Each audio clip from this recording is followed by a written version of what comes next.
নমস্কার, কেমন আছেন সবাই? আজ সোমবার, বাজে এখন সকাল 7টা 20। গোপাল যাবে পড়তে। এই যে গোপাল যাচ্ছে এখন পড়তে। পড়ে এসে আজকে স্কুল যাবে। মনে হচ্ছে আজকে ওদের স্কুলটা হয়েই ছুটি হয়ে যাবে ভোটের জন্যে। তারপরে আবার হচ্ছে যে হয়তো 2-4 দিন স্কুল হবে, আবার গরমের ছুটি পড়ে যাবে।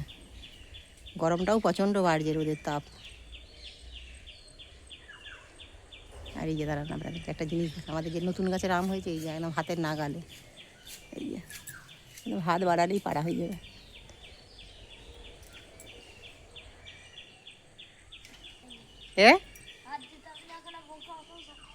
না না, এই 3টি হয়েছে, এই যে এখানে 2টি আর ওই একটি। এটা নতুন গাছের আম এবছর।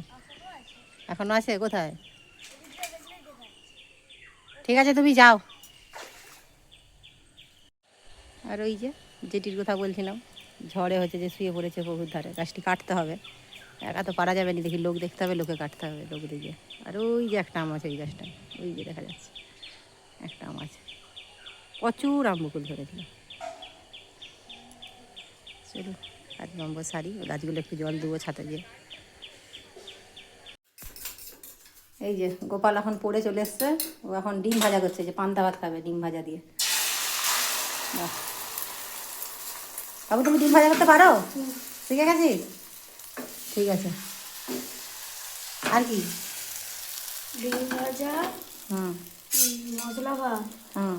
আর সে সাবুত পোলাও। সাবুর পোলাও করতে পেরে গেছো? আমাকে একদিন করে খাওয়াতে। আর ম্যাগিটা করতে পারিনি? ম্যাগি তো সবাই খায়। ম্যাগি সবাই পারে।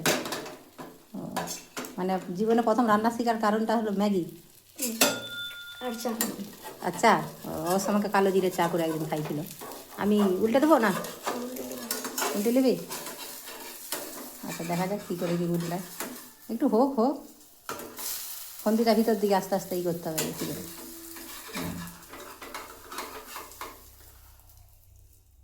এই যা। ও হোক না, অসুবিধা নেই। এইভাবেই তো শিক্ষা হবে, বুঝলি? হ্যাঁ, এই তো। না, ভালোই বেড়েছে ডিম ভাজা। যখন ডিম ভাজা দিয়ে পান্তা ভাত খাবে, পান্তা ভাত খেয়ে স্কুল যাবে, তাই তো? চলুন, আমি 2টো মুড়ি খাবো। মুড়ি খেয়ে আমার শরীরটা আবার ভালো নেই, একটু জ্বর জ্বর আছে, ওষুধ খাবো।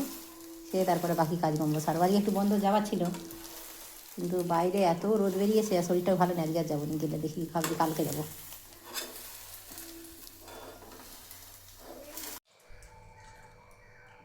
এই যে এখন গোপাল বসেছে পান্তা ভাত খেতে। পান্তা ভাত খেয়ে স্নান করবে। আর পান্তা ভাতটা ভীষণ পছন্দ, তাই তো গোপাল? পান্তা ভাতের সাথে লেবু আর একটা লেবু পাতা। আচ্ছা, লেবুটা আজকে তো নেই। আমি ঠিক আছে, বাজার থেকে লেবু নিয়ে দেবো। একদিন দুপুরবেলা মেনু করবো পান্তা ভাত। পান্তা ভাতের সাথে কী কী আইটেম করা যায় দেখছি। মানে সকলে মিলেই খাবো রোদের দিনে পান্তা ভাত দুপুরে। এখন এই গরমে কিন্তু পান্তা ভাত খাওয়াটা ভালো, খুব পেট ঠান্ডা হবে। আমাদের মাঝে মধ্যেই হচ্ছে যে সকালের দিকে যদি রাতের ভাত বেঁচে যায়, জল দিয়ে রেখে দিই, পান্তা ভাত এমনিতেই খাওয়া হয়। আর আমাদের বাড়িতে পান্তা ভাত বেশি পছন্দ হচ্ছে যে গোপালের বাবার, আমাদের সকলেই পছন্দ করে, তবে সঙ্গীতার একটু কম পছন্দ। ও খায় কম, মানে আমরা যতটা মানে আগ্রহী পান্তা ভাতের দিকে, ওর আগ্রহটা একটু কম, মানে মুড অনুযায়ী আর কি। এই যে ও এখন ওদিকে পান্তা ভাত খাচ্ছে, আমি এদিকে এখন হচ্ছে যে মুড়ি খাবো। মুড়ি খেয়ে ওষুধগুলো খেতে হবে, কেন কাল রাত থেকে এত জ্বর, কদিন ধরে শরীরটা আবার খারাপ করেছে। ওরা বেরিয়ে পড়েছে স্কুল, শুভ আর গোপাল। দেখুন স্কুল যাবার সময় বাড়ির গাছের আম পড়ছে কি না সেটাও লক্ষ্য ওদের। যদিও আম তো বেশি নেই, 2-4টেই হয়েছে। ওই সেই দিকের নতুন গাছটাই হয়েছে গোটা 3-4, আর এই দিকের গাছটায় গোটা 10-12, আর একটা তো পুকুরে হেলে পড়েই আছে। চলুন, রোদের তাপটা একবার দেখেছেন? এত রোদের তাপ। ছাতে এসেছি এখন শাক তুলবো এখন এই চাঁপা লোটে শাকগুলো, একটু ঝাল করবো পেঁয়াজ আলু দিয়ে। এই যে শাক কটা তুলতে তুলতে বেশ দেখলাম যে শাকের পাতাগুলো একটু হালকা করে পোকা লেগেছে। একটু মানে জল দিয়ে ভালো করে ধুইয়ে দিতে হবে, তাহলে পোকাগুলো কেটে যাবে। তবে নরম আছে শাকগুলো, এই শাকগুলো বেশ ঝাল করলে খেতে ভালো লাগবে। চলুন, ওদিকে মুগের ডাল ভিজিয়ে রেখেছি রান্নার জন্যে। এই রান্নাটা নিরামিষ রান্না, যদিও নিরামিষ দিনে রান্নাটা করা যেতেই পারে, তবুও আমি আজকে করছি, বেশ ভারী সুন্দর লাগে খেতে। মুগের ডাল হচ্ছে যে বড়া করব, বড়া দিয়ে ঝিঙে দিয়ে একটু ঝাল করব, পোস্ত ঝাল। এই যে ভিজিয়ে রেখে দিয়েছিলাম, ওই ঘন্টা 2 হয়ে গেছে। ওর সাথে এখন 3টে কাঁচা লঙ্কা দিয়ে ওটা বেটে নেবো। আর এদিকে পোস্ত আর একটু হচ্ছে যে তার সাথে তিল দিচ্ছি। পোস্ত আর তিলটা একসাথে বেটে নেবো, বেটে নিয়ে তারপরে রান্নাটা ওদিকে বসিয়ে দেবো। ভাতটা যদিও আগে থেকেই বসিয়ে দিয়েছি, আর মুগ ডাল বাটার মধ্যে দিয়ে দিলাম হচ্ছে যে নুন, আর হচ্ছে যে সামান্য হলুদ গুঁড়ো, আর সামান্য হচ্ছে যে একটু কালো জিরে। এটাকে এবার ভালো করে ফেটিয়ে নেব। ফেটিয়ে নিয়ে বড়াগুলো আগে ভেজে নেব, তারপরে রান্নাটা করব। আজকে রান্না বলতে এই হচ্ছে যে ঝিঙে দিয়ে আর মুগ ডালের বড়ার পোস্ত, আর হচ্ছে যে ওইদিকে শাকগুলো যে তুলে নিয়ে এসেছি ওগুলো সরু সরু করে আলু দিয়ে পেঁয়াজ দিয়ে একটু রসুন দিয়ে একটু হালকা করে শুকনো শুকনো ঝাল করব। চলুন বড়াগুলো আগে ভেজে নিই।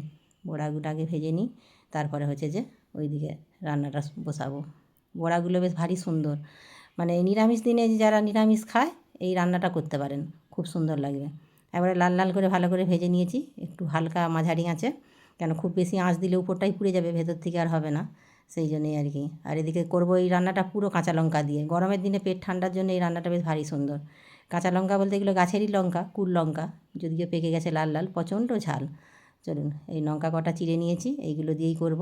দিয়ে দিলাম তেলের মধ্যে ফোড়নে হচ্ছে যে কাঁচা পাকা লঙ্কা আর কালো জিরে, এই বড়া ভাজার তেলেই দিয়েছি। আর ঝিঙেটা কেটে রেখেছিলাম, ঝিঙেটা আমি হচ্ছে যে মাঝারি সাইজের করে 2 টুকরো করে দিয়েছি। এটা 4 টুকরো করে দিলেও হয়, কিন্তু ঝিঙে তো একটু অল্পতেই হচ্ছে যে সেদ্ধ হয়ে যায়, সেই জন্যই একটু মোটা মোটা করে কেটেছি। চলুন প্রথমে চাপা দিয়ে একটু হালকা করে ভেজে নিয়েছি, এবার দিয়ে দেবো নুন। আগে থেকে নুনটা দিই না, আগে থেকে নুনটা দিলে ঝিঙে প্রচণ্ড পরিমাণে জলটা ছেড়ে দেয়, সেই জন্যই নুনটা একটু পরেই দিলাম। আর এই যে লাল লঙ্কার গুঁড়োটা, এটা কাশ্মীরি লঙ্কার গুঁড়ো, একটু সামান্য কালারের জন্য দিয়েছি, কেননা রান্নাটা পুরো কাঁচা লঙ্কাতেই হবে। চাইলে এটা আপনারা নাও দিতে পারেন। আর এই যে মুগ ডাল বাটাটা 1 চামচের মতো উঠিয়ে রেখেছিলাম, সেইটা একটু দিয়ে দিয়েছি। আর এইখানে দিয়ে দিয়েছি পোস্ত আর তিলটা যে বেটে রেখেছিলাম সেইটাই একটু দিয়ে দিয়েছি। দিয়ে এবার ভালো করে একটু কষিয়ে নেব। কষিয়ে নিয়ে আর একটু সামান্য জল দেবো। যদিও ঝিঙেটা সেদ্ধ হয়েই গেছে, কেন ঝিঙে তো নরম, তাড়াতাড়ি সেদ্ধ হয়ে যায়। দিয়ে দিলাম মশলা ধোয়া বাটি জল, তারপরে পরিমাণ মতো জল, যেহেতু বড়াগুলো দেবো সেই হিসাবে অনুপাতে জলটা দিলাম। খুব বেশি ঝোলও করবো না আর খুব বেশি শুকনোও করবো না, একটু মাখা মাখা করবো আর কি। এই যে ফুটে গেছে, দিয়ে দিলাম হচ্ছে যে মুগ ডালের বড়া। এবার হচ্ছে যে এটাকে নামিয়ে নেব, কেন মুগ ডালের বড়া তো বেশিক্ষণ ফুটোতে লাগবে না, কেন অল্প একটু গরমে আঁচেতেই এটা একটু নরম হয়ে যাবে, সেই জন্যই এবার নামিয়ে ঢেলে রেখে দেবো। এই যে নামিয়ে নিয়েছি। এবার একটা বড়া শুকনো রেখেছিলাম, সেটাকে ভেঙে উপর দিয়ে দিয়ে দিলাম। খাবার সময় বেশ মুখে একটু শক্ত শক্ত লাগবে, বেশ ভালো লাগবে খেতে। আর যেহেতু পোস্ত, তাই কাঁচা সরষের তেল একটু ঝাঁঝের জন্য উপর দিয়ে দিয়ে দিয়েছি। চলুন এটাকে এবার চাপা দিয়ে সাইড করে রেখে দিই, তারপরে একবারে ভাত খাবার সময় যখন ভাত বাড়বো তখন একদম ভাত পাতে খুলবো। তার মধ্যে ওইদিকে শাকের ঝালটা করে নিই। ওইদিকে আমার শাকের ঝালটা করা হয়ে গেছে, এই যে করে নিয়েছি শাকের ঝাল। আর এই দিকে হচ্ছে যে বড়ার তরকারিটাও হয়েছে, একটু সামান্য ঝোলটা একটু টেনেছে বড়াগুলো, সেই অনুযায়ী একটু জলটা দিতে হবে। যদিও খুব শুকনোও হয়নি, একটু গামাখা গামাখাই করেছি। এটা সঙ্গীতাকে বেড়ে দিচ্ছি, গোপাল তো স্কুল থেকে এসে খাবে, তারপর আমার ভাতটা বেড়ে নেবো। চলুন তাহলে ভিডিওটা এখানেই শেষ করছি। কেমন লাগলো অবশ্যই জানাবেন। আপনারা সুস্থ থাকবেন, সাবধানে থাকবেন। দেখা হবে অন্য কোনো ভিডিওর সাথে। আর যদি ভালো লাগে একটা লাইক করে দেবেন।